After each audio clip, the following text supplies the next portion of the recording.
ক্ষত্রিয়রা দেশ শাসন করবে, বৈশ্যরা হচ্ছে ব্যবসা বাণিজ্য করবে, সম্পদ ধারণের অধিকার এদের আছে। আর হচ্ছে শূদ্ররা, এদের কোনো অধিকার নেই। এরা এই উপরের 3 শ্রেণীকে সেবা যত্ন করবে। থাকবে না এদের শিক্ষার অধিকার, থাকবে না এদের সম্পদ ধারণের অধিকার, সম্পদ রাখার অধিকার, থাকবে না অস্ত্র ধারণের অধিকার।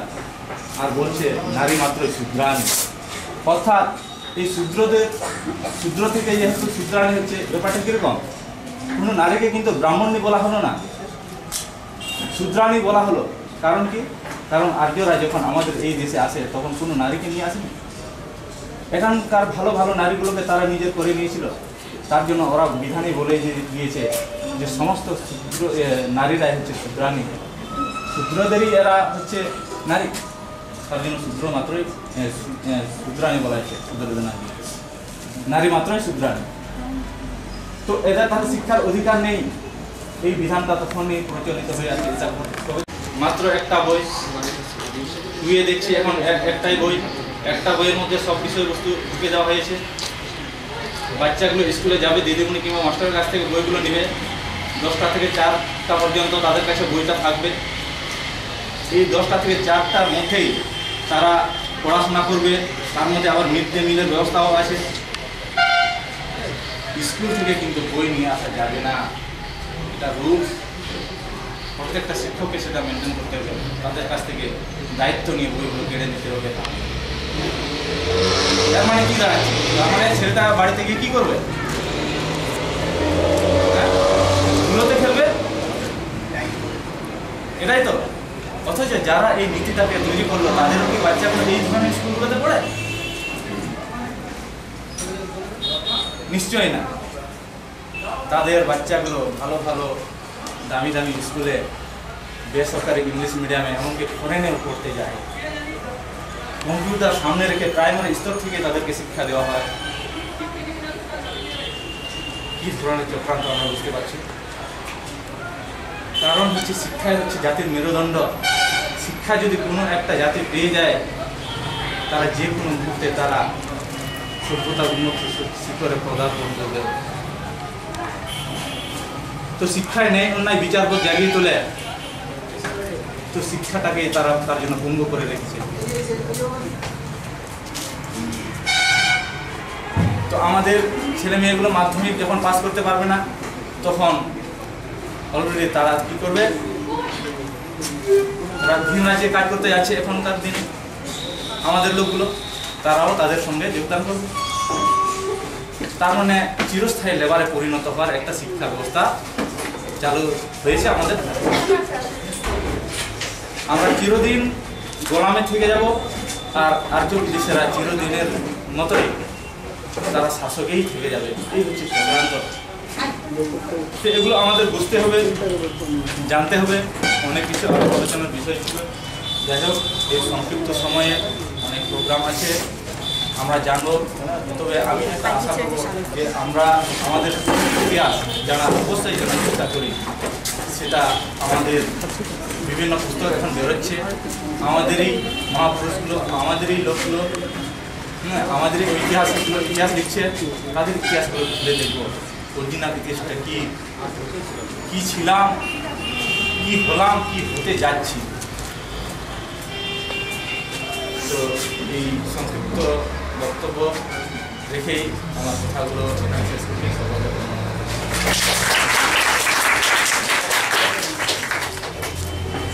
অনেক অনেক ধন্যবাদ কৃষ্ণ হ্যাব্র মহাশয়কে তার অসামান্য মূল্যবান বক্তব্যের জন্য।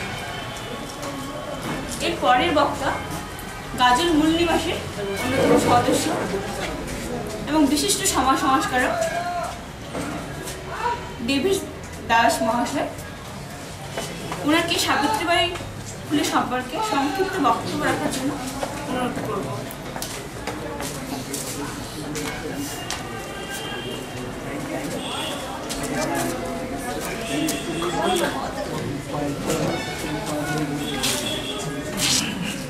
সকল উপস্থিত সকল মূল নিবাসী ভাই বোনেদের আন্তরিক শুভেচ্ছা এবং ভালোবাসা জানাই।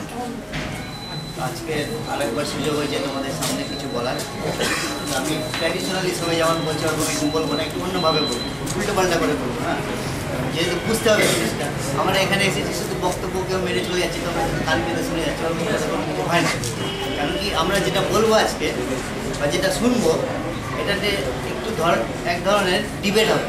যেমন তোমরা যখন ছোটো থেকে বড় হচ্ছে, তো বড় হওয়ার সময় মানুষের সঙ্গে কথাবার্তা হয়।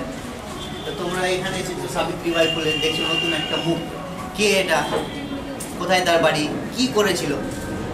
কিছুদিন আগে টিভিতে একটা প্রোগ্রাম হয়েছিল যে greatest Indian of India, who is the greatest Indian of India, ভারতের সবথেকে মহান ব্যক্তি কে, গান্ধীর পরে।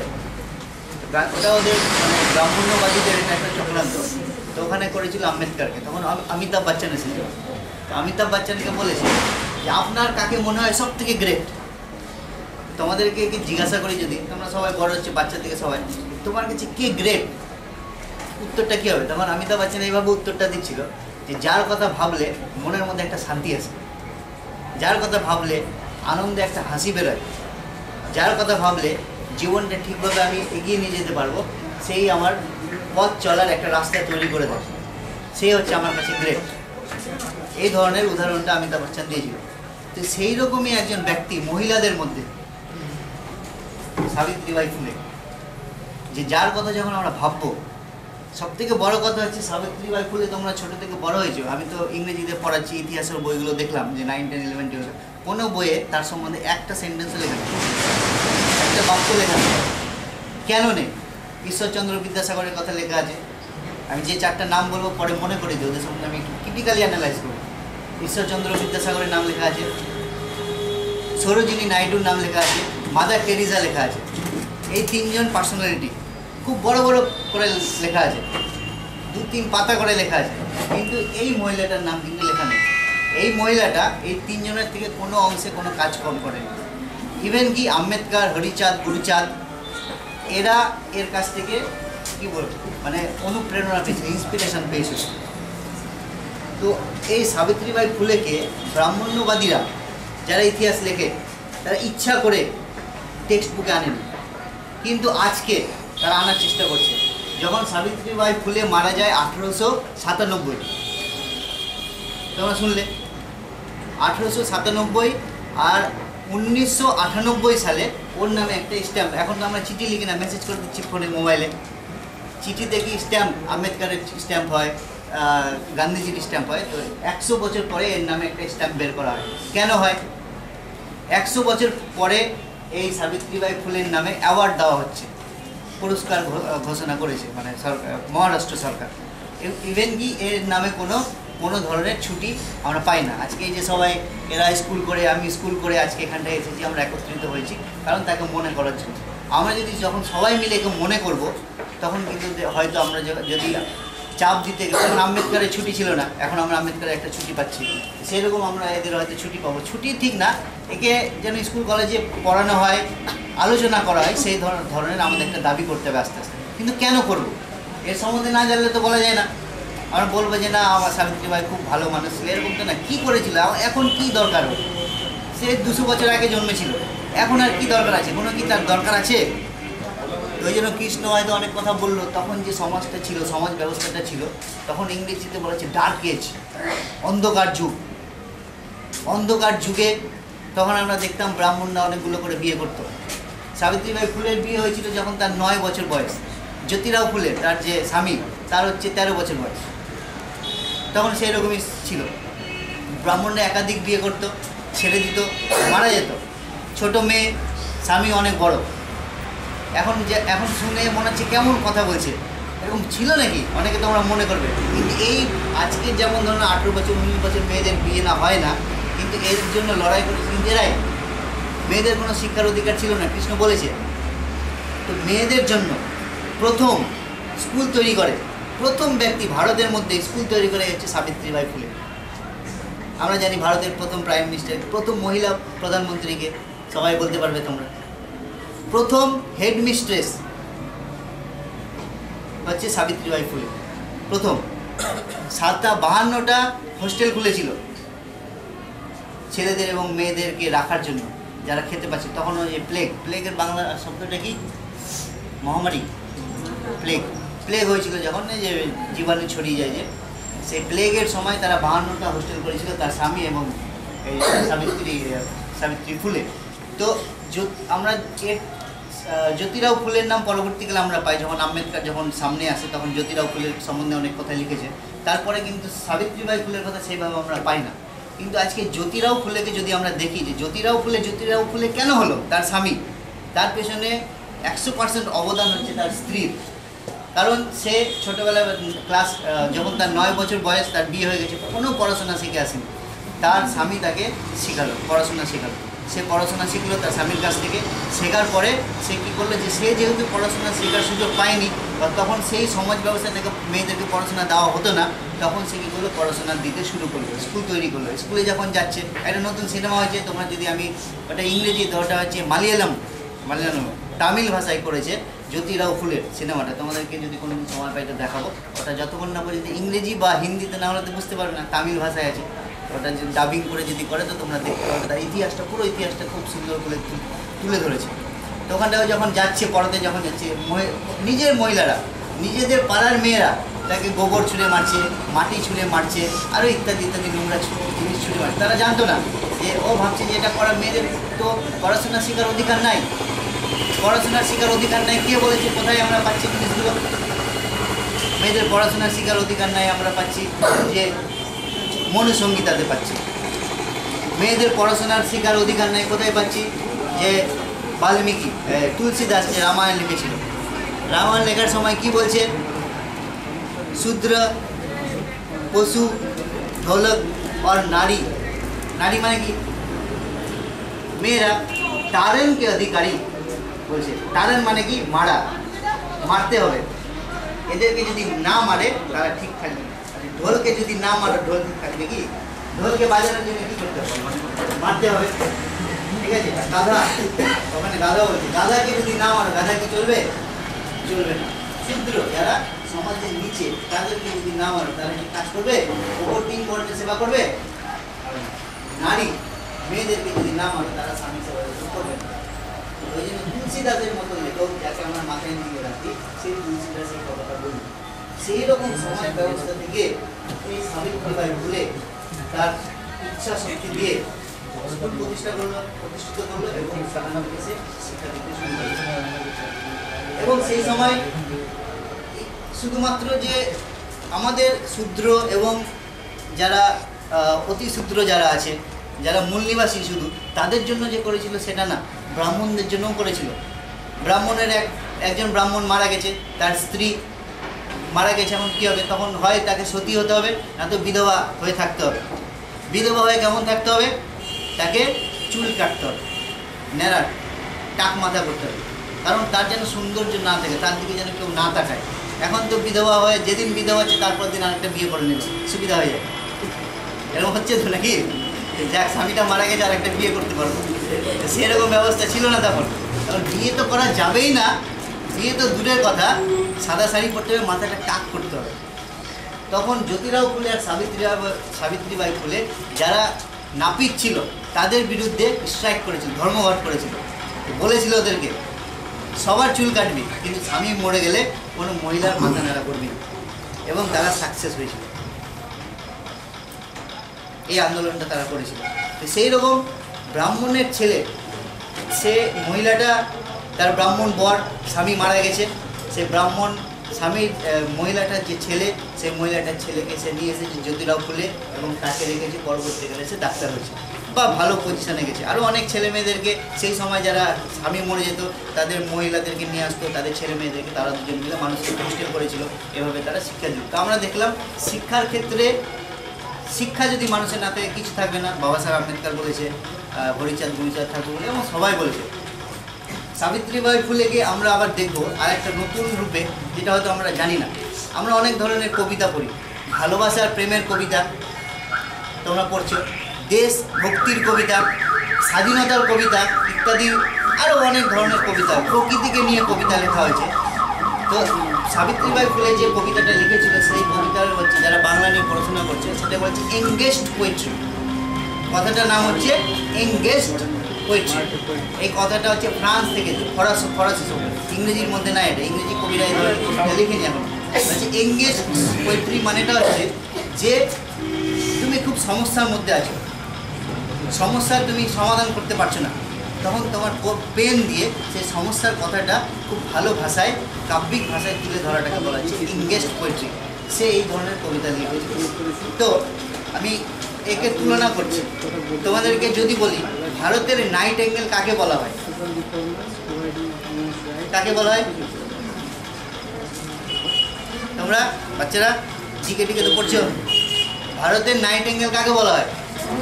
সরোজিনী নাইডু। কেন বলা হয়? পড়ে নিয়েছি, হিমালয় পর্বতে সব থেকে প্রথমে কে উঠেছিল? তেনজিং হিলারি। পড়ে হয়ে গেল, কোথায় আর নাই। সরোজিনী নাইডু। নাইটিঙ্গেল হচ্ছে একটা পাখি, নাইটিঙ্গেল হলো একটা পাখি। নাইটিঙ্গেল যে পাখির মতন গান করতে পারে, এটা হয়তো এটার একটা কারণে হতে পারে। বা the lady with the lamp, Florence nightingale, যে একটা নাম শুনেছ? ফ্লোরেন্স নাইটিঙ্গেল, যে যারা সৈন্যগুলো মারা যাচ্ছিল তাদেরকে ল্যাম্প জ্বালিয়ে জ্বালিয়ে সেবা যত্ন করছিল, সেখান থেকে এসেছিল। দুই ধরনের জিনিস যদি দেখি, যে তার যে কবিতা, সরোজিনী নাইডু কী করেছিল? কবিতা লিখত। সে একজন পোয়েট ছিল, পোয়েটেস, কবি ছিল। তার কবির মধ্যে খুব গানের মতন একটা ছন্দ ছিল বলে তাকে বলা হচ্ছে নাইটিঙ্গেল অফ ইন্ডিয়া। তো সাবিত্রীবাই ফুলের কবিতায় কিন্তু কোনো ছন্দের কোনো কবি নাই, বাস্তবকে নিয়ে লিখেছে এবং তার থেকে অনেক ভালো কবি, দুটো কাব্যগ্রন্থ বের করেছে। এবং যে ফ্লোরেন্স নাইটিঙ্গেল যেটা করেছিল, যে নাইটিঙ্গেল থেকে যে শব্দটা এসেছে, সেই নাইটিঙ্গেলের মতন কিন্তু যখন প্লেগ হয়েছিল 1897 সালে, এবং প্লেগের জন্য সে মারা গেছে। সাবিত্রীবাই ফুলের মৃত্যু কিন্তু ন্যাচারাল ডেথ না, প্রাকৃতিকভাবে তার মৃত্যু হয়নি। যখন সে চিকিৎসা করছিল, চিকিৎসা করার সময় প্লেগ হচ্ছে ছোঁয়া রোগ, কাউকে ছুটে গেলে হয়তো প্লেগ হয়ে যাবে, তখন সে চিকিৎসা করার সময় সাবিত্রীবাই ফুলে মারা গেছে। কারণ চিকিৎসার দিক থেকে মানুষকে বাঁচানোর জন্য সে নিজের প্রাণটা দিয়েছে সাবিত্রীবাই ফুলে, এবং সমাজকে সংশোধন করার জন্য তার পেনের মাধ্যমে, কবিতার মাধ্যমে সে কিন্তু সুন্দর সুন্দর কবিতা লিখেছে। তো সরোজিনী নাইডুকে কি নাইটিঙ্গেল বলা উচিত? আজকে যদি আমরা যখন একে তো লুকিয়ে রেখেছিল, আমরা ইতিহাসের পাতা থেকে তাকে বের করলাম। এখন যখন আমরা এটা জানতে পারছি, তখন আমাদেরকে বলা হবে নাইটিঙ্গেল কাকে বলা হয়। তখন আমাদের যারা মূল নিবাসী আছে তারা বলবে সাবিত্রীবাই ফুলেকে বলা হয়। যারা ব্রাহ্মণ তারা কি বলবে? সরোজিনী নাইডুকে বলা হয়। কারণ কেন বলবে? কারণ সরোজিনী নাইডু ছিল একজন ব্রাহ্মণ কন্যা। কি করেছে? ভালো কোনো কাজই করেনি। ভালো করে যখন তার ইতিহাসটা আমরা জানবো, কোনো ভালো করেনি। ওরা জোর করে বলে স্বাধীনতার লড়াই করেছিল, খুব ভালো ভালো কবিতা। তার যে কবিতা ওয়ার্ল্ডের মধ্যে সেরকম কোনো স্থান পায় না সরোজিনী নাইডু। এর যেটা কবিতা, প্রথম মহিলা, ভারতের মহিলা, যেটা ব্রিটিশ মিউজিয়াম, ব্রিটিশদের দ্বারা লিখিত এবং ওখানটায় পাবলিশ হয়েছিল ব্রিটেনের লোকেরা তার কবিতা পড়েছিল। সরোজিনী নাইডু সেই নাম নেই, ইংরেজি সাহিত্যে তার নাম অতটা ওরকমভাবে নেই। জোর করে ভারতে পড়ানো হয়, বিদেশে কোনো জায়গায় পড়ানো হয় না। এই উত্তরগুলো আমরা দিতে পারবো যখন কারোর সঙ্গে বলবো যে সাবিত্রীবাই ফুলের জন্মদিন আমরা করলাম। কেন করলাম? যে সাবিত্রীবাই ফুলেকে আমরা জানলাম, তাকে নাইটিঙ্গেল বলা হয়। তারপরে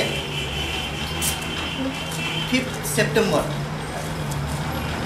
সেপ্টেম্বর আমরা কি করি? শিক্ষক দিবস। তো টিচার্স ডে। শিক্ষক দিবস কেন পালন করি? ডক্টর সর্বপল্লী রাধাকৃষ্ণের জন্মদিন। তো ডক্টর সর্বপল্লী রাধাকৃষ্ণের জন্মদিন হলেই কি টিচার্স ডে পালন করতে হবে? আমরা সবাই করছি, কিন্তু খুব ভালোভাবে করছি। 9-10 ছেলেরা গিয়ে ক্লাস নিচ্ছে, সেদিন টিচাররা ক্লাস নেয় না, কি মজা। হ্যাঁ, হয়তো ডক্টর সর্বপল্লী একটা ফটো, এই যে আমরা যেমন ফটো করেছি, এরকম করে তো কোনো লাভ নাই দেখার জন্য, কিন্তু জানতে হবে মানুষকে। বাইরের সৌন্দর্য থেকে কোনো লাভ নেই। শিক্ষার আলো যদি আমরা আলোকিত না হতে পারি, কোনো লাভ হবে না, তবে দেশ আরও পিছিয়ে যাবে। ডক্টর সর্বপল্লী রাধাকৃষ্ণের কন্ট্রিবিউশনটা কি আমাদের ভারতের, আমাদের জন্য, বিশেষ করে মূল নিবাসী সমাজের জন্য ডক্টর সর্বপল্লী রাধাকৃষ্ণের কন্ট্রিবিউশনটা কোথায়? তাকে আমরা বলছি টিচার্স ডে, মানে সে হচ্ছে মহান টিচার। কেন? যারা হিন্দুবাদী আছে, ব্রাহ্মণ্য হিন্দুবাদী বলে থাকবে, আমরা সবাই হিন্দু। যারা ব্রাহ্মণ্যবাদী আছে তারা বলবে কি সে বেদান্ত নিয়ে পড়াশোনা করেছিল, সে একজন খুব ভালো দার্শনিক ছিল। কিন্তু সেই ডক্টর সর্বপল্লী রাধাকৃষ্ণ ব্রিটিশদের বিরুদ্ধে স্বাধীনতা লড়াইয়ে কিন্তু সে পার্টিসিপেট করেনি। আম্বেদকরও করেনি, ও করেনি। ও বেদান্ত নিয়ে আমাদের যে কালচার, আমাদের যে বাজে কালচার, সেটাকেও ভালো করে দেখানোর চেষ্টা করেছিল। ওই জন্য বেদান্ত কী জিনিস, বেদের যেটা অন্ত শেষ, মানে উপনিষদ, হিন্দু ধর্মের মোটামুটি 20-22টা অথেন্টিক উপনিষদ আছে, সেই উপনিষদের যে ফিলোসফিটাকে আছে সেটা সে লিখেছিল, পৃথিবীর কাছে সে পরিবেশন করেছিল। এই জন্য তাকে, এবং তার কাছে ওর যেদিন জন্মদিন, যখন প্রেসিডেন্ট হয় 1962 সালে, তখন তার কিছু স্টুডেন্টরা এসেছে, তোমরা যেমন অনেকে স্টুডেন্ট আছে, এসে বলছে যে স্যার আপনার জন্মদিনটা পালন করুন। তখন সর্বপল্লী রাধাকৃষ্ণ, আমার জন্মদিন পালন করতে হবে না রে, তোরা এই দিনটাকে টিচার্স ডে হিসাবে পালন কর। বুদ্ধিটা দেখো কোথায়, ওরই জন্মদিনে ও বলছে এই দিনটাকে টিচার্স ডে, মানে নিজে সিলেক্ট করছে কোন দিন টিচার্স ডে হবে, সেটা তো জনগণ ঠিক করবে। সেটা না করে ও নিজে বলে দিচ্ছে যে এই দিনটাতে তোমরা টিচার্স ডে কর। একজন প্রেসিডেন্ট, ভারতের প্রেসিডেন্ট নিজের জন্মদিনে বলে, ও বলতে পারতো কোনো গুরুর কথা বললে তো মানা যেত। ও বলছে এই দিনটাতে তোমরা টিচার্স ডে কর। সেদিন থেকে কী হচ্ছে, টিচার্স ডে চলতে শুরু করবে। টিচার্স ডে যদি হয়, তোর কন্ট্রিবিউশন শিক্ষার ক্ষেত্রে কোনো স্কুল কলেজ তৈরি করেনি, কোনোদিনও মারও খায়নি, শিক্ষা পরিবেশনের জন্য বা খুব বড় যে স্কলার সেটাও সে না, কিন্তু তাকে আমরা টিচার্স ডে হিসাবে তার জন্মদিনটাকে সেলিব্রেট করছি। সাবিত্রীবাই ফুলে যে পড়াতে গিয়ে তার নিজের লোকেরা তাকে গোবর ছুঁড়ে মেরেছে, মাটি ছুঁড়ে মেরেছে, নোংরা কথা বলেছে, গালিগালা করেছে, মাথা ফেটেছে, সাধারণ মানুষদের জন্য সে জল, নিজের বাড়ির যে কুয়া, জল তখন দলিতদেরকে জল খেতে দেওয়া হতো না, জল খুলে দিয়েছে তারা যেন জল খেতে পায়। এতগুলো কাজ, নিজে কবিতা লিখেছে, ফ্লোরেন্স নাইটিঙ্গেলের মতন প্লেগ রুগীদেরকে সে সারিয়ে তুলেছে। সেই রকম মহিলাকে তার বাদ দিয়ে সেই মহিলার এর জন্মদিনে, আজকের দিনে টিচার্স ডে হওয়ার কথা। যদি সর্বপল্লী রাধাকৃষ্ণনকে বাদ দেওয়া যায়, তবে আজকের দিনে টিচার্স ডে হওয়ার কথা। নেক্সট টাইম যদি আমাদের সংগঠন বাড়ে, এই দিন আমরা টিচার্স ডে করবো। অ্যাটলিস্ট সবাইকে উইশ করবো যে না, আমরা ওকে মানি না, এটাকে আমরা মানছি। কারণ হচ্ছে এই, আপনারা পড়ে নেন, বইও লিখুন। রিসেন্টলি হয়তো বাংলাতে পুস্তিকার বই বের করবো আমরা, লড়াই করার জন্য, বক্তব্য রাখার জন্য, সমাজের সবার সামনে বলতে পারবো। না বললে তো পিছন দিকে থাকতে হবে। আর যখন তোমরা বলবে, তখন দেখবে ক্লাসের মধ্যে, আরে এই ছেলেটা এই মেয়েটা তো বলছে কিছু, নিশ্চয়ই কিছু জানে। নিশ্চয়ই কিছু জানার জন্য তো একটু পড়তে হবে। 1 ঘন্টা 1 ঘন্টা পড়লে কোনো ব্যাপার না, পড়া যেতেই পারে। তখন এই দিনটাতে আমরা টিচার ডে হিসাবে আমাদেরকে সেলিব্রেট করতেই হবে। না তখন যাক, অনেক সময় হয়ে যাচ্ছে। আমরা মনে রাখবো যে সাবিত্রীবাই ফুলে একজন আমাদের মূলনিবাসী সমাজের জন্য শুধু করেনি, নিজের প্রাণটুকুও সে দিয়েছে। ঈশ্বরচন্দ্র বিদ্যাসাগর, বললাম যে ঈশ্বরচন্দ্র বিদ্যাসাগরের সঙ্গে তুলনা করলাম। ঈশ্বরচন্দ্র বিদ্যাসাগর সারা জীবনে 37টা স্কুল তৈরি করেছিল, গুরুচাঁদ ঠাকুর তৈরি করেছিল 1800টা স্কুল। সাবিত্রীবাই ফুলে প্রথম মহিলাদের স্কুল তৈরি করলো। সাবিত্রীবাই ফুলে হোস্টেল করলো বাচ্চাদেরকে রাখার জন্য। ঈশ্বরচন্দ্র শর্মাকে আমরা টাইটেল দিলাম কি বিদ্যার সাগর। সাবিত্রীবাই ফুলে সেই সময় সে এই কাজগুলো করেছিল। ঈশ্বরচন্দ্র বিদ্যাসাগর বাল্য বিবাহ এবং যারা বিধবাদেরকে বিবাহ দেওয়া যাবে সেই ধরনের মুভমেন্ট করেছিল। পরে, এর কিছুদিন পরে করেছিল। তো আমরা বইয়ের পাতার পর পাতা ঈশ্বরচন্দ্র বিদ্যাসাগরের সম্বন্ধে পড়ছি, কিন্তু এই মহিলাটার নাম আমরা পড়ছি না। যে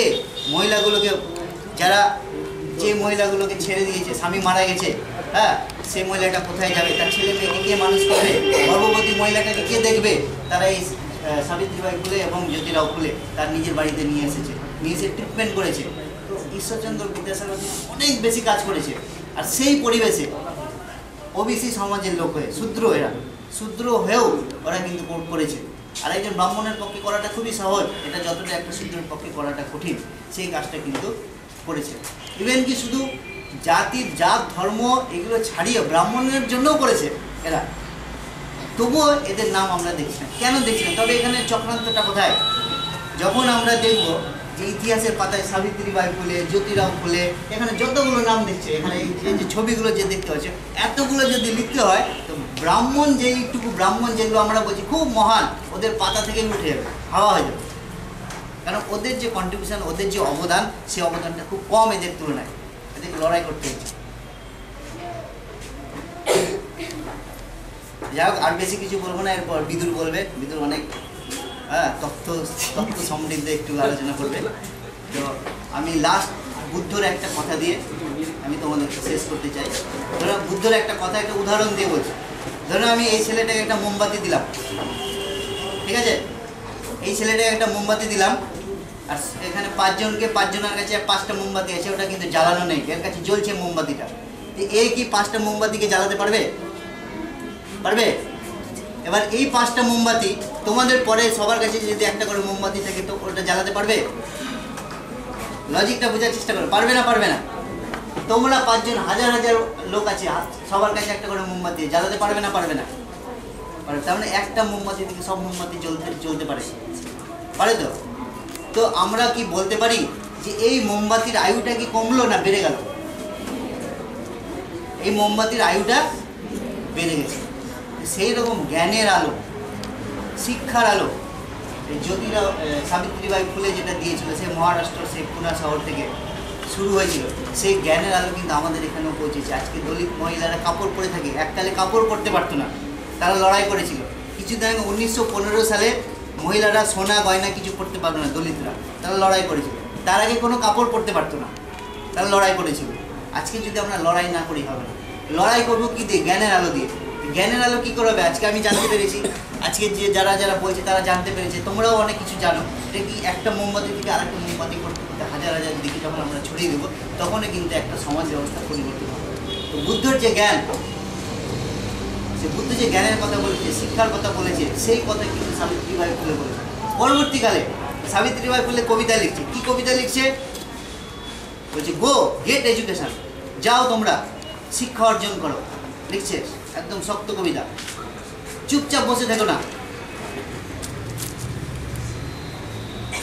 অর্থ এবং শিক্ষা দুটোই অর্জন করো। আর যদি চুপচাপ বসে থাকো, দুটোই তোমরা হারাবে। যাও তোমরা শিক্ষা অর্জন করো। এই ধরনের কবিতা তিনি সেই সময় লিখেছিলেন। এই যে যাও, গো গেট এডুকেশন, পরবর্তীকালে আমরা দেখতে পাচ্ছি 50-60 বছর পরে ডক্টর আম্বেদকর লিখছে এডুকেট, এজিটেট, অর্গানাইজ। ছবিতে তোমরা দেখছো না, বড় বড় করে লেখা থাকে এডুকেট, এজিটেট, অর্গানাইজ। কথাটা কোথা থেকে আসলো? এই সাবিত্রীবাই ফুলে যে তার যে কবিতার মধ্যে লিখে রেখেছিল, সেই কবিতা থেকে পরবর্তীকালে আম্বেদকর ধার করল। তাদের যে মুভমেন্ট, সেই মুভমেন্টটাকে পরবর্তীকালে আম্বেদকর জ্যোতিরাও ফুলের জন্মদিন থেকে মহারাষ্ট্রতে মানাতে শুরু করলো। প্রচুর পপুলারিটি পেতে যখন শুরু করলো, তখন বাল গঙ্গাধর তিলক, আরেকজন টিকিদারি ব্রাহ্মণ, সে তখন কি করলো? গণেশ উৎসব শুরু করলো মহারাষ্ট্রে। এখন এমনভাবে গণেশ উৎসবটা চলে যে জ্যোতিরাও ফুলের যে উৎসবটা চালু করেছিল আম্বেদকর, সেটা এখন হারিয়ে গেছে। তো ওদের সবসময় চক্রান্ত থাকবে, আমরা যেটা করবো সেটা লুকাতে, আর আমাদের সবসময় বুদ্ধি থাকবে, ওরা যেটা চাইবে বেশি করে জানাতে, সেটাকে আমরা লুকাবো, এবং আমরা যেটা চাইবো সেটাকে আমরা হাইলাইট করার চেষ্টা করবো।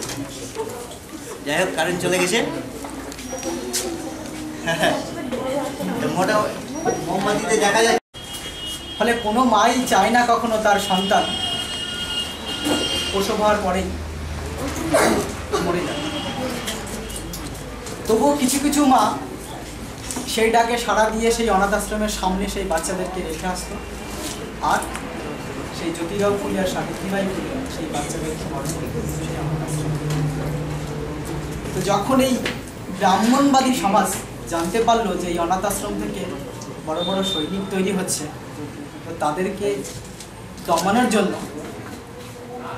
জ্যোতিরাও ফুলের বাবার উপরে চাপ সৃষ্টি করল। ফলে জ্যোতিরাও ফুলে আর সাবিত্রীবাই ফুলে বাড়ি থেকে বিতাড়িত হল, এবং তাতেও তাদের আন্দোলন বন্ধ হলো না। তখন ব্রাহ্মণরা ভাবলো কি করে এই লোকটাকে মারা যায়, এই দুজন লোককে কি করে মারা যায়, তাদের এই আন্দোলনকে বন্ধ করা যায়। সেই জন্য জ্যোতিরাও ফুলের এক ভাইকে 500 টাকা দিয়ে ঠিক করলো সেই আমলে। 500 টাকা অনেক কিছু হয়ে যাবে, আজকে অনেক কিছু হয়ে যাবে। সেই সময় 500 টাকা দিয়ে তার নিজের ভাইকে ঠিক করলো এবং একটা বর্ষা দিল। এখন থাকলে কি দেখবে, বন্দুক দিত যে যা তো দাদাকে রাত্রেবেলাকে হত্যা করবে। সেই ভাই সেই 500 টাকার বিনিময়ে দাদাকে মারার জন্য প্রস্তুত হলো এবং রাত্রেবেলা মারতে গেল। যখন মারতে দাদাকে গেছে, দাদা বৌদিকে, তখন দেখতে পাচ্ছে দাদা বৌদি ওই রাতের গভীর শীতের মধ্যে ছোটো ছোটো বাচ্চাদেরকে কোলে নিয়ে, দুধ তো নেই, ফ্যান খাওয়াচ্ছে, গায়ে চাদরটাও নেই, কাঁপছে আর ফ্যান খাওয়াচ্ছে। ওই দেখে ভাই ফুপিয়ে ফুপিয়ে কাঁদছে, একটু বাদে তাকে মারবে, প্লাস এরকম দৃশ্য দেখছে, তাহলে হচ্ছে জানলা দিয়ে ফুপিয়ে ফুপিয়ে কাঁদছে। গভীর রাত্রে ওই কান্নার আওয়াজ পেয়ে জ্যোতিরাও ফুলে বাইরে বেরিয়ে আসে, দেখতে পায় তার ভাই দাঁড়িয়ে আছে একটা বর্ষা। তখন জিজ্ঞেস করে, কিরে ভাই তুই এইখানে, তোরা তো আমাদেরকে তাড়িয়ে দিয়েছিস, বলে দাদা আমি না তোকে মারতে এসছি, এই ব্রাহ্মণরা আমাকে 500 টাকা দিয়েছে এবং এই বর্ষাটা দিয়েছে, এই বর্ষা দিয়ে আমি তোকে মারবো, এই জন্য এসছি। তখন দাদা নিজের গা থেকে চাদরটা খুলে বুকটা বের করে বলে, ভাই তাহলে মার, তুই আমাকে মেরে যদি 500 টাকা পাস তাহলে তোর অনেক দিন চলে যাবে, তাহলে আমাকে আগে মার। এবং সেই ভাই সেই বর্ষা পেলে দাদার কাছে ক্ষমা চায় এবং কান্না করে। তারপর থেকে সেই দাদার দলেই সে যোগদান করে সেই অনাথ আশ্রমে আরও বিদ্যালয় করে নিয়ে যায়, সেটা পরবর্তীকালে হোস্টেল থেকে স্কুল থেকে ইত্যাদি করে।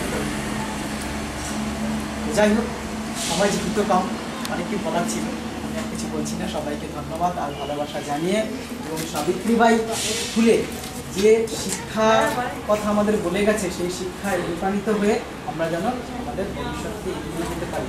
কারণ আজকের দিনে ভারতবর্ষে একজন শিক্ষিকার, দলিত শিক্ষিকার যদি অত্যাচারিত হতে হয়, তার গোপন অঙ্গে যদি পাথর ঢুকিয়ে দেওয়া হয়, তাহলে সেই ভারতবর্ষে এই সাবিত্রীবাই ফুলে, এই আম্বেদকর, এই জ্যোতিরাও ফুলে, এই হরিচাঁদ মুখার্জির জন্মানো দেখা। তাহলে আমরা হচ্ছে একটা নরমাত্রা, তাহলে আমাদের রক্তকে সঠিক করে চালিত করতে হবে নিজের শিক্ষায়। এই আশা রেখে সবাইকে ধন্যবাদ জানিয়ে আমার বক্তব্য শেষ করছি।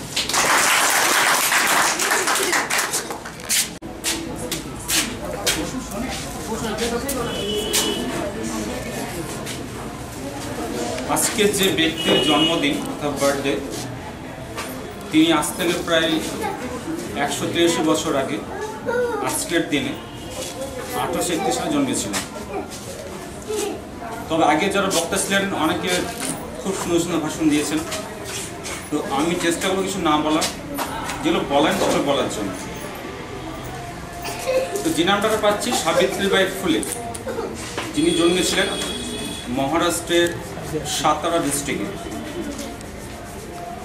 তো তার লাস্ট যে নামটা পাচ্ছি ফুলে, ওর সাথে এটা ফ্লাওয়ার কথা জড়িত আছে, ফুল কথাটা। তো সে সময় মহারাষ্ট্রে ফুলের চাষ হতো, এবং যে পরিবার যে ব্যবসাটা করতো সেই পরিবারের ব্যবসার নামে তার টাইটেল ঠিক করা হতো। অতএব আমরা বুঝতে পারছি তার নামটা কেন এসেছে। আমরা প্রত্যেকে জেনেছি যে সাবিত্রীবাই ফুলে একজন নিরক্ষর মানুষ ছিলেন, এবং সে নিরক্ষর মানুষ কিভাবে আজকে পিছিয়ে রাখা সমাজের একজন মহান মহিষী হয়ে উঠেছিলেন, তার গল্প অনেকে কম বেশি আমরা জানি। তো অনেকের বাড়িতে দেখি আমরা যে অনেক শিশু আছে হয়তো লেখাপড়া শিখেনি, তাদের কি বইয়ের প্রতি একটা টান থাকে, অ্যাট্রাকশন থাকে একটা। তো ডিবিদা বলল যে তার বিয়ে 9 বছর বয়স হয়েছিল, যখন তার হাজব্যান্ডে বসলো অনলি 13 বছর। তো তার বিয়ের আগে খ্রিস্টান মিশনারি থেকে তাকে একটা বই দেওয়া হয়েছিল, এবং সেই বইকে তার বিয়ের সময় তার শ্বশুরবাড়িতে নিয়ে আসে, এবং সেখান থেকে তার আগ্রহ জাগে। আমরা প্রত্যেকে জানি যে তার স্বামী হচ্ছে তার প্রথম টিচার, এবং তারই অবদানে তিনি একজন মহান টিচার হয়ে উঠেছিলেন।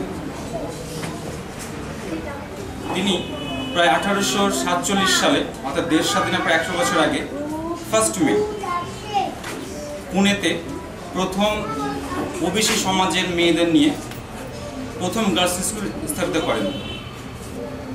এটি হচ্ছে ভারতের প্রথম গার্লস স্কুল, এবং সেই সুবাদে আমরা জানি তিনি হচ্ছেন ভারতের প্রথম লেডি টিচার। এবং আমরা যে আজও ব্রাহ্মণিজম দ্বারা শোষিত হচ্ছি, অর্থাৎ আমাদের মাথাটা বিকে গেছে, আমরা আজ তার থেকে বেরিয়ে আসতে পারিনি। তিনি তার প্রথম চেষ্টা করেছিলেন তার সেই প্রায় 200 বছর আগে থেকেই, বা তার বাল্যকাল থেকেই। তিনি যখন ব্রাহ্মণবাদের বিরুদ্ধে কথা বলেছিলেন, তার সাথে যোগ দিয়েছেন তার স্বামী, কারণ তার স্বামী জ্যোতিরাও ফুলে ছিল ক্লাসের ফার্স্ট বয়, প্রায় ফার্স্ট হতো আপ টু গ্র্যাজুয়েশন পর্যন্ত। তো তার এক ব্রাহ্মণ বন্ধুর বিয়েতে গিয়েছিলেন জ্যোতিরাও ফুলে, তো তাকে বরযাত্রীতে নেওয়া হয়নি, কারণ একটাই সে হচ্ছে পিছিয়ে রাখা সমাজের বা ব্রাহ্মণদের কথা মতো পিছিয়ে পড়া সমাজের বা ক্ষুদ্র সমাজের লোক বলে। তো তখন তিনি বুঝেছিলেন আজকে আমি একটা গ্র্যাজুয়েট যে আমার যে এরকম অবস্থা হতে পারে, আমি সম্মান না পাই, তাহলে আমার সমাজ কি হতে পারে। আমরা কথা কথা বলি যে মহাপুরুষ কাদের বলা হয়, একদা নাম উঠে আসে নেতাজি, ঠেগোর, বিদ্যাসাগর এদের নামগুলো। সত্যি কি তাই? তা নয়। মহাপুরুষ আমরা ওদেরই বলবো যারা পিছিয়ে রাখা সমাজের জন্য কিছু করেছে এবং তুলে আনার চেষ্টা করেছে। এবং যারা তুলে আনার চেষ্টা করেছেন সাবিত্রীবাই ফুলে তাদের মধ্যে একটা অনন্য নাম। এবং তিনি প্রথম স্কুল যে করেছেন সেই স্কুলের প্রথম স্টুডেন্টের সঙ্গে ছিল মাত্র 9 জন। আজকে প্রায় দিকে দিকে মহিলা কলেজ, মহিলা অথবা মেয়েদের স্কুল আছে। কিন্তু আমাদের অবস্থা যেটুকু এসছে সেই সব ব্যক্তির অবদানের জন্য, যারা আমাদের জন্য কিছু করে গেছেন। এবং তিনি আমাদের ভীষণ কাছে এবং মেয়েদের ভীষণ কাছে সাবিত্রীবাই ফুলে। তার জন্মদিন 187 বছর জন্মদিন আমরা পালন করছি, শুধু নয়, আমরা এখানে আজকে আমাদের একটা শিক্ষামূলক, দাদারা এখানে অনেক কথাই বলেছেন, তার সমস্ত সম্পূর্ণ জীবনী আমরা সকলেই শুনেছি। কিন্তু এই শোনাটাই যেন দোকানের ডান কানে শুনলাম বা কানে বেরিয়ে গেলাম, এটা নয়। আমরা এখানে এটাই শপথ নেব যে বিশেষ করে মেয়েরা এবং ছেলেরা তো আছে, তো যেহেতু পুরুষ শাসিত সমাজে তাই ছেলেদের মেয়েদের থেকে বেশি শুনতে হবে। মেয়েরা শিক্ষার দিকে যেমন তিনি এগিয়েছিলেন, আমরাও চেষ্টা করব সেই পথে, তার পথে অনুপ্রাণিত হয়ে সেই পথে এগিয়ে যেতে। তো আমাদের দাদারা অনেক কিছু বলেছেন, আমরা সেখানে আর কি বলবো, আমরা এটাই চাইবো যে আমরা সেই পথ ধরে আগাই এবং আমিও সেই শপথ এখান থেকে নিয়ে যাই যে আমরা এই পথ ধরে আজকে আগাবো। এই বলে আমি আমার কথা এখানেই শেষ করছি। দেবীকুণ্ড মহাশয়কে আমাদের অনুষ্ঠানে এসে কিছু বলার জন্য। এরপরের বক্তা বিদুর রায় মহাশয়, তারা একটা ছোট্ট ঘোষণা। দর্শকদের আমি বলবো আপনারা কেউ যাবেন না, সাবিত্রীবাই ফুলের জন্মদিন উপলক্ষে একটা ছোট মিষ্টি মুখের ব্যবস্থা করা হয়েছে, তো তারপরেই যাবেন। বিদুর রায় মহাশয়কে মঞ্চে আসার জন্য অনুরোধ করছি।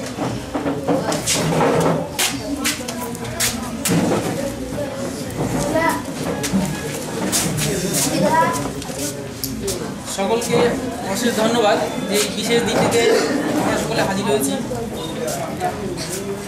আমার বলার তেমন কিছু নেই, সমস্ত সাবিত্রীবাই সম্বন্ধে বেশিরভাগটাই বলা হয়ে গেছে, তবুও না বলে পারছি না। সাবিত্রীবাই ফুলে এক দলিত পরিবারে মহারাষ্ট্রে 1831 খ্রিস্টাব্দের 3 জানুয়ারি এই দিনটিতে জন্মগ্রহণ করেন এবং 1897 সালের 10 মার্চ তিনি মারা যান। আমরা সকলেই জানি যে ভারতবর্ষের বিভিন্ন ভাষাভাষী, বিভিন্ন সম্প্রদায়ের মানুষ এখানে বাস করে, আর সবচেয়ে রেসপেক্টফুল অনার যারা পায় তারা হচ্ছে উচ্চবিত্ত আর্য। আর ব্যাকওয়ার্ড ক্লাসের সমস্ত প্রতিনিধি, সমস্ত মানুষ সব সময় সভ্যতার শুরু থেকে, সিন্ধু সভ্যতা বাদ দিলে তার পরবর্তী সময় থেকেই অবহেলিত এবং নির্যাতিত হয়ে আসছে। তো তৎকালীন সময়ে আমাদের সমাজে যে সমস্যাগুলি ছিল, সেই সমস্যাগুলির নিরসনে তিনি কী কী ব্যবস্থা গ্রহণ করেছেন, তার পরিবার কী কী ব্যবস্থা গ্রহণ করেছে, তার স্বামী কী কী ব্যবস্থা গ্রহণ করেছে, যার দরুন আমরা ব্যাকওয়ার্ড ক্লাসের প্রতিনিধিরা উপকৃত হয়েছি, যার জন্য আজ আমরা তাকে স্মরণ করছি। এখানে আপনারা দেখতে পাচ্ছেন যতগুলো ছবি এখানে রয়েছে, আমাদের সমাজকে পরিবর্তন করার জন্য তাদের প্রত্যেকের অবদান রয়েছে এবং সাবিত্রীবাই ফুলে তাদের মধ্যে একজন। তৎকালীন সময়ে শিক্ষার কোনো অধিকার শূদ্রদের ছিল না। শিক্ষার অধিকার না থাকার দরুন দলিত, অচ্ছুত, SC ST OBCরা স্কুলে যাওয়ার অধিকার হারিয়েছিল। শিক্ষা গ্রহণ করতে পারতো না। এই সমস্ত সম্প্রদায়ের অর্থাৎ ব্যাকওয়ার্ড ক্লাসের সম্প্রদায়ের ছেলে মেয়েদের শিক্ষা দান করার উদ্দেশ্যে তিনি প্রথম স্কুল খোলেন। প্রথমত তিনি বালিকা বিদ্যালয় খোলেন এবং তিনি প্রথম হেডমিস্ট্রেস ছিলেন এবং তার অতি অল্প বয়সে বিয়ে হয়, যেটা তার সেই সময় সমাজ ব্যবস্থার রীতি অনুযায়ী, এর আগের বক্তা বলেছেন যে 9 বছর বয়সে তার বিয়ে হয় এবং তার স্বামী জ্যোতিরাও ফুলে তার বয়স ছিল 13 বছর। তো সাবিত্রীবাই ফুলে শিক্ষা ব্যবস্থার সঙ্গে কী করে জড়িত হলেন, তৎকালীন সময়ে চ্যারিটি অফ মিশনারি থেকে একটি বই সাবিত্রীবাই ফুলেকে দেওয়া হয়। সেই বই তাকে ইন্সপায়ার্ড করে শিক্ষা ব্যবস্থার প্রতি। সেই বই থেকে তিনি ইন্সপায়ার্ড হন। আর এই ফুলে যে টাইটেলটি, সেটি কি করে হলো তার একটা ইতিহাস রয়েছে, হয়তো এর আগে বলা হয়েছে সেটা, যে তৎকালীন সময়ের যে মারাঠা পেশোয়ারা এই তার শ্বশুরবাড়ি, সাবিত্রীবাইয়ের যে শ্বশুরবাড়ি, সেই ফ্যামিলিকে তারা হর্টিকালচারের একটা ল্যান্ড দান করে, হর্টিকালচার উদ্যান পালন। সেই ল্যান্ডে ফুলের চাষ হতো। যে ফুলে অর্থাৎ ফুল, ফ্লাওয়ার, সেখান থেকে ফুলের টাইটেলটা এসছে। আমরা দেখব যে আজও আমরা ভুক্তভোগী যে প্রত্যন্ত গ্রামে এখনও ঠিকমতো বিদ্যালয় নেই, বিদ্যালয় থাকলেও সেখানে ঘর নেই, বিশেষ করে মেয়েদের শৌচালয় নেই, শিক্ষা ব্যবস্থার এই দশা। কিন্তু এলিট সোসাইটি যারা শহরাঞ্চলে বাস করে তাদের শিক্ষা ব্যবস্থার ঢালাও সুবিধা রয়েছে। তো সাবিত্রীবাই ফুলে দলিত ছেলে মেয়েদের শিক্ষা ব্যবস্থা শিক্ষাদানের জন্য স্কুল খোলেন। তথাপি সমাজের কটূক্তি, তাচ্ছিল্যবোধ ইত্যাদির কারণে কিন্তু তারা সাহস পেত না যে সাবিত্রীবাই ফুলে সেই স্কুলে গিয়ে তারা সঠিক শিক্ষা লাভ করবে। যদি কেউ সেই স্কুলে ভর্তি হতো, স্কুলে পড়ার জন্য যেত, সেখানে কিন্তু সমাজ থেকে তাদেরকে একঘরে করে দেওয়া হতো। তাদের সঙ্গে টোটাল সামাজিক সমস্ত সম্পর্ক ত্যাগ করা হতো। তাদেরকে জল খেতে দেওয়া হতো না, পুকুরে স্নান করতে দেওয়া হতো না। এই সমস্যার সম্মুখীন হওয়ার পর সাবিত্রীবাই ফুলে এই সমস্ত অচ্ছুত ছেলে মেয়ে এবং তার পরিবারের সদস্যদের জন্য তিনি ওয়াটার রিজার্ভার তৈরি করেন, যেন ব্যাকওয়ার্ড ক্লাসের প্রতিনিধিরা জল খেতে পারে। জলের সমস্যা, এর আগের বক্তা বলেছে যে শয়ে শয়ে বিবাহ করতো ব্রাহ্মণরা, শূদ্রদের মেয়েদেরকে বিয়ে করতো, কারণ শূদ্রদের মেয়েদের তো কোনো নেই, লাইফের কোনো ভ্যালু নেই। বিয়ে করে ছেড়ে দাও, প্রেগনেন্ট করে ছেড়ে দাও। 70 বছর 80 বছরের এক বুড়ো 15 বছর 12 বছরের এক শূদ্র মেয়েকে বিয়ে করলো, অটোমেটিক বুড়ো কয়েকদিন পর মরে যাবে। ওই প্রেগনেন্ট যে উইমেনটা, সে কী হবে, কয়েক মাস পরে কী হবে, প্রসব করবে, বাচ্চা প্রসব করবে। তাহলে স্বামীটা মারা যাচ্ছে, তারপরে যদি বাচ্চা প্রসব করে, তাহলে কী হবে, ওই মহিলার চরিত্রে একটা কলঙ্ক লেগে যাবে। তো স্বামী মারা গেছে 2 মাস আগে, তারপর তোর বাচ্চা হলো কী করে? এটা একদম পুরো চক্রান্ত। জানে যে তার গর্ভে সন্তান আছে, তারপরে তার স্বামী মারা যাচ্ছে, অটোমেটিক্যালি বাচ্চা হবে। সেই বাচ্চার কিন্তু কোনো ভরণ পোষণের ব্যবস্থা সমাজ করেনি এবং ওই মাকেও কিন্তু বাচ্চা ত্যাগ করতে হতো। এই অরফ্যান শিশুরা, অর্থাৎ পরিত্যক্ত বাচ্চা এবং ওই প্রেগনেন্ট মাদার, তাদের বসবাস করার জন্য, তাদের জন্য সমাজে তারা টিকতে পারে, সার্ভাইভ করতে পারে, জীবিত থাকতে পারে অ্যাটলিস্ট, তার জন্যে কতগুলো হোম তৈরি করলেন সাবিত্রীবাই ফুলে।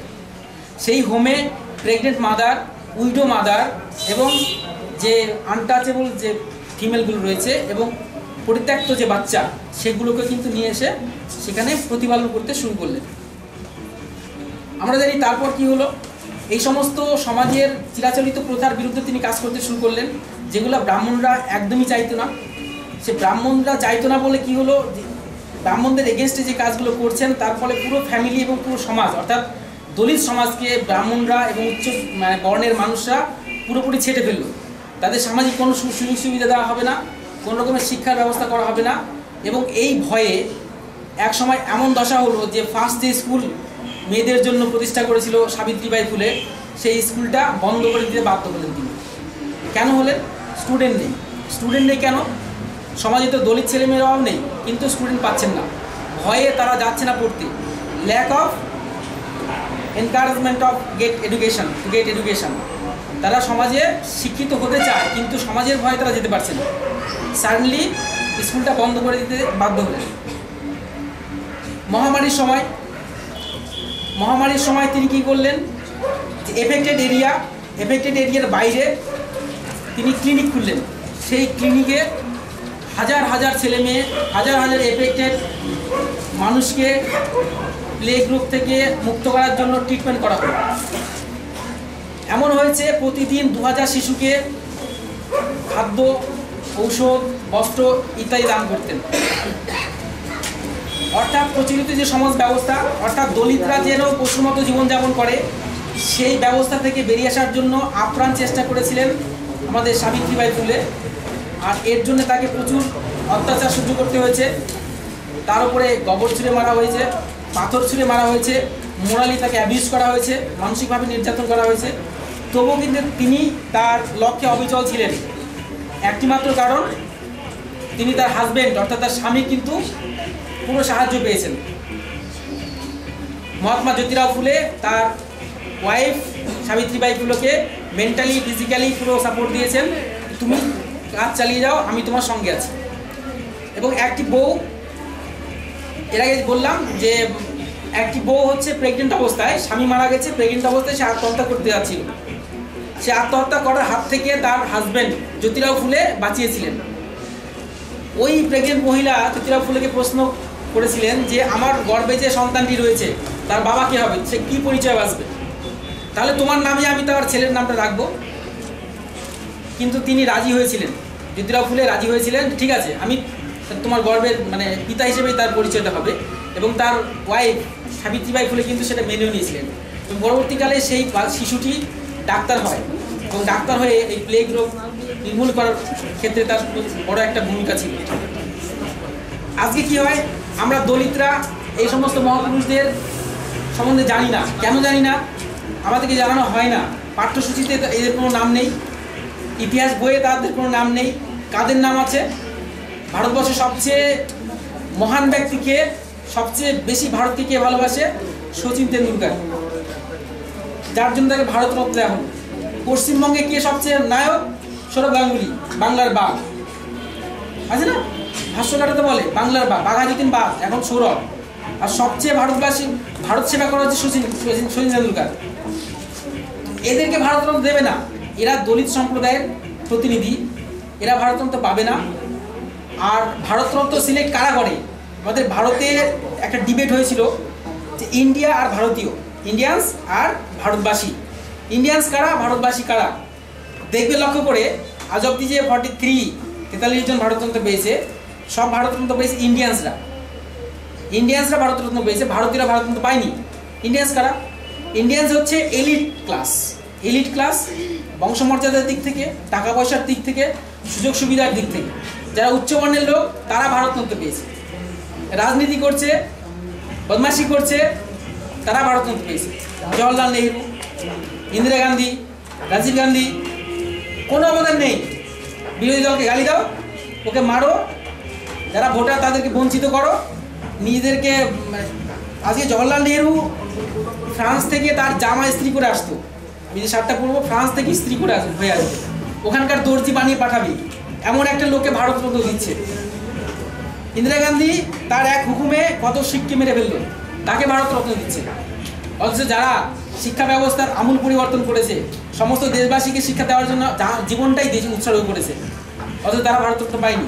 শুধু ভারতরত্ন পায়নি এটা বললে খুব কম বলা হবে, তাদের সম্বন্ধে আমরা জানি না, অ্যাটলিস্ট আমিও জানি না।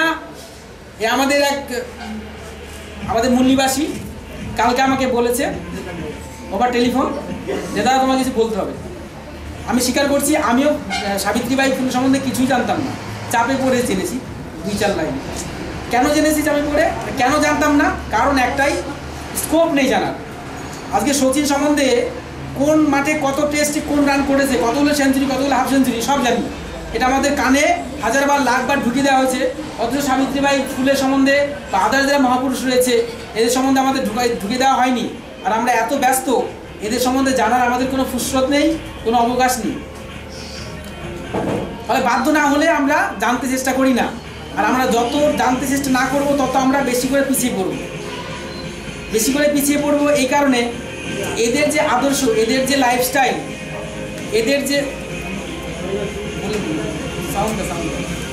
এদের লাইফস্টাইলটা যদি আমরা না জানি এবং এদের সঙ্গে যদি আমরা একাত্ম না হই, তাহলে আমরা কিন্তু বিচ্ছিন্ন হয়ে পড়বো। আমাদের ফিউচার প্ল্যানিংই থাকবে না। আমরা কি হতে চাইছি, আমাদের কি করণীয়। হাজার হাজার লাখ লাখ মানুষ খোলা আকাশের নিচে শীতের মধ্যে না খেয়ে পড়ে থাকে, তারা কিন্তু কোনো উচ্চ বর্ণের কিন্তু কোনো প্রতিনিধি নয়। এখান থেকে কাজ করতে যায় দিল্লি, মুম্বাই, চেন্নাই, সব কিন্তু দলিত, সাঁওতাল, মৌশূদ্র, কপালি, রাজবংশী, বলিয়া সবাই গিয়ে কিন্তু হোমলেস। তারা কিন্তু আরে বেশ সময় নিব না, অল্প একটু বলবো। তারা আচ্ছা, নাম কি তোমার? স্বপন সূত্রধর। জোরে বলো। স্বপন সূত্রধর। আচ্ছা, এই প্রোগ্রামটা কেমন লাগলো তোমার আজকে? খুব ভালো। কি প্রোগ্রাম এটা? এটা এটা তোমার সাবিত্রী ফুলের জন্মদিনের সম্বন্ধে সব কিছু বলো। আচ্ছা আচ্ছা, এই প্রোগ্রাম থেকে কিছু কিছু জানতে পেরেছো? মানে সাবিত্রী ফুলের আমাদের দেশে উন্নতি করেছেন, মানে সাবিত্রী ফুল আমরা দেশে উন্নতি করতেন, মানে ইনি আর ইনি হাজব্যান্ড আমাদের পড়াশোনা করার সুবিধা করে দিয়ে গেছেন, অনেক হোটেল বা করে দিয়েছেন, বাচ্চাদের জন্য সুবিধা করেছেন। নাম কি তোমার? বাসনা সরকার। এটা কিসের, আজকে কি অনুষ্ঠান ছিল? সাবিত্রীবাই ফুলের জন্মদিবস পালন করা হলো। মেয়ে হিসাবে তোমার কি কোনো শেখার আছে সাবিত্রীবাই ফুলের জীবনী থেকে?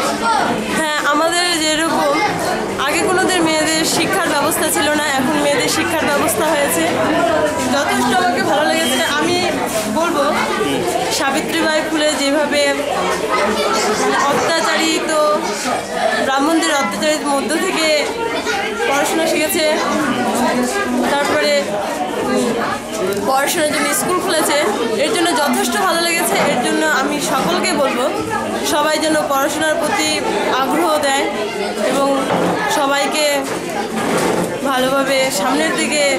তোমার কি কোনো উদ্যোগ এরপরে জানার পরে যে কারো জানায় এর সম্বন্ধে, যেহেতু ভারতীয় সমাজ ব্যবস্থা তাকে চেপে রেখেছে, তোমার পার্সোনালি কি তুমি কিছু করবে এর জন্য?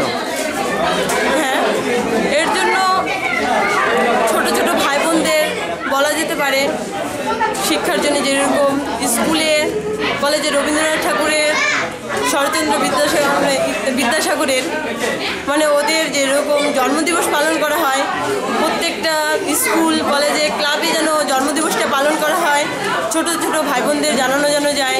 এ থেকে মানে এত কিছু এনার মহিমা থাকার ফলেও আমরা জানি না, অনেক স্বামী বিবেকানন্দর কথা জেনেছি, প্রতিভা জেনেছি, কিন্তু এনাকেও তার সঙ্গে সঙ্গে আমরা মানে জানতে চাই।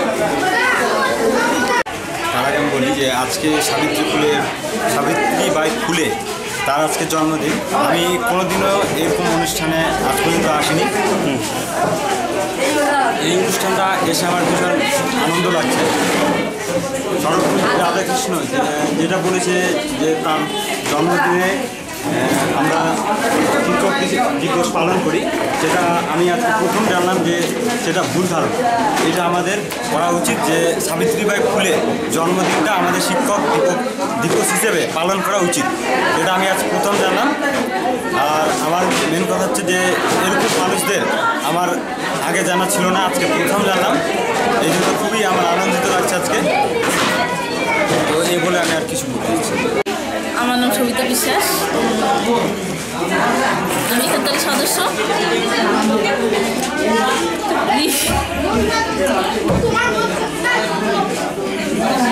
আজকে কার জন্মদিন? আজকে সাবিত্রীবাই ফুলের জন্মদিন। সাবিত্রীবাই ফুলে কি তোমার জীবনে কোনো ধরনের প্রভাব ফেলতে পারবে তার জীবনীটা দিয়ে? সে অবশ্যই ফেলতে পারবে। কেন? কারণ আমরা তার কাছ থেকে অনেকটা উৎসব পাবো। একটা মেয়ে হিসেবে একটা মেয়ের জীবন থেকে অনেকটা উৎসব পেতে পারি। তারপরে উনি যে সামাজিক কাজকর্ম করেছে, মানে আমি সেটা চাইছি যে আমরা যাতে তার মতো কিছু করতে পারি সমাজের জন্য। আমি প্রদীপ বিশ্বাস, আমি আজ এই সাবিত্রীবাই ফুলে তার জন্মদিনে আমি এখানে উপস্থিত হয়েছি। এখানকার অনেক মাস্টারমশাইদের অনেক বক্তৃতা শুনলাম, শুনে আমার এটা মনে হলো যে এই সমাজে ভালোভাবে চলতে গেলে আমাদের অনেক শিক্ষার প্রয়োজন। আমার অনেক টিচার বললো, কিন্তু আমি চাইবো আমার সাথে সাথে আরও অনেকজন এরকম শিক্ষা গ্রহণ করুক, তাতে এই সাবিত্রীবাইয়ের বা অন্য আরও আমাদের মহাপুরুষ যারা আছে মল্লিবাসীর, তাদের অনেক স্বপ্ন পূরণ হবে। আমি চাইবো যে আমরা শিক্ষা গ্রহণ করে উচ্চতর পদে যেতে পারি, তার যে তিনি যেগুলো লাইন যেগুলো দেখিয়ে গেছে পথ, সেইগুলো পথে আমরা যেন চলতে পারি। আরও অনেক কিছু বলতে পারি। ঠিক আছে, ধন্যবাদ। নাম কি তোমার? নাম কি? অজয় সাহা। তোমার নাম? সুজয় সাহা। আজকে কি হলো আজকে এখানটায়? সাবিত্রীবাই ফুলের জন্মদিন। আচ্ছা, ভালো লেগেছে জন্মদিন? হ্যাঁ হ্যাঁ। আচ্ছা, তোমরা বাড়ি গিয়ে কি কাউকে বলবে এর বিষয়ে না বলবে না? বলবো। কেন বলবে?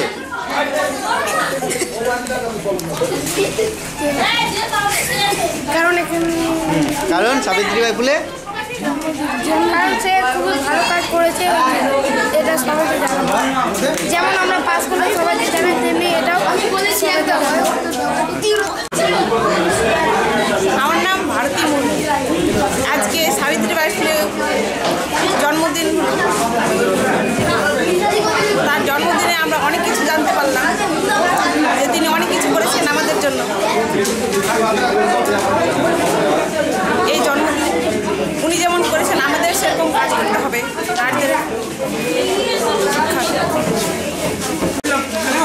নাম নাম কি আপনার? অরুণা মণ্ডল। আজকে কি হলো এখানটায়? আজকে এখানে সাবিত্রীবাই ফুলের জন্মদিন পালন করলাম।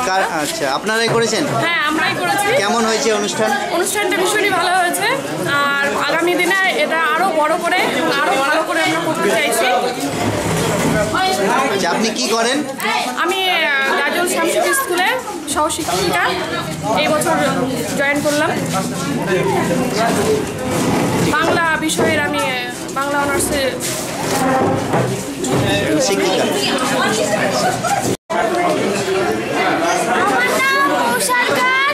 আমি আজকে যেখানে এসেছি সাবিত্রীবাই ফুলের জন্মদিনে। জন্মদিনে আমি অনেক কিছু শিখলাম। আর কি সাবিত্রীবাই কি করেছিল? মানে মেয়েদের জন্য প্রথম স্কুল তৈরি করেছিল, আর হলো প্রথম মানে নিজেই সব কিছু করেছিল, দেখাশোনা বাচ্চাদের। আচ্ছা আচ্ছা, তোমাকে সাবিত্রীবাই ফুলে ভালো লাগে? ঠিক আছে, ওর সম্বন্ধে কি তোমার বন্ধু বান্ধবদেরকে বলবে পরবর্তীকালে? হ্যাঁ। আচ্ছা, ঠিক আছে।